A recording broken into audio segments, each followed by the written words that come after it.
চক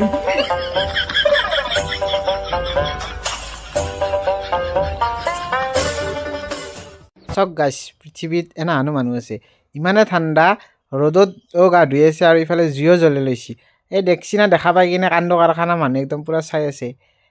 এনেকৈ গা ধোৱা ক'ৰবাত দেখিছিল না আমাৰ অসমতে পোৱা যায় এইগিলাখান অসমত কৈছি না অসমত এটা কোনোবা কৈছিল অসমত মানে আমাৰ বৰিং নহয় কেতিয়াও মানুহগিলা অসমত পূৰা এণ্টাৰটেইনমেণ্টে হৈ থাকিব অসমৰ মানুহে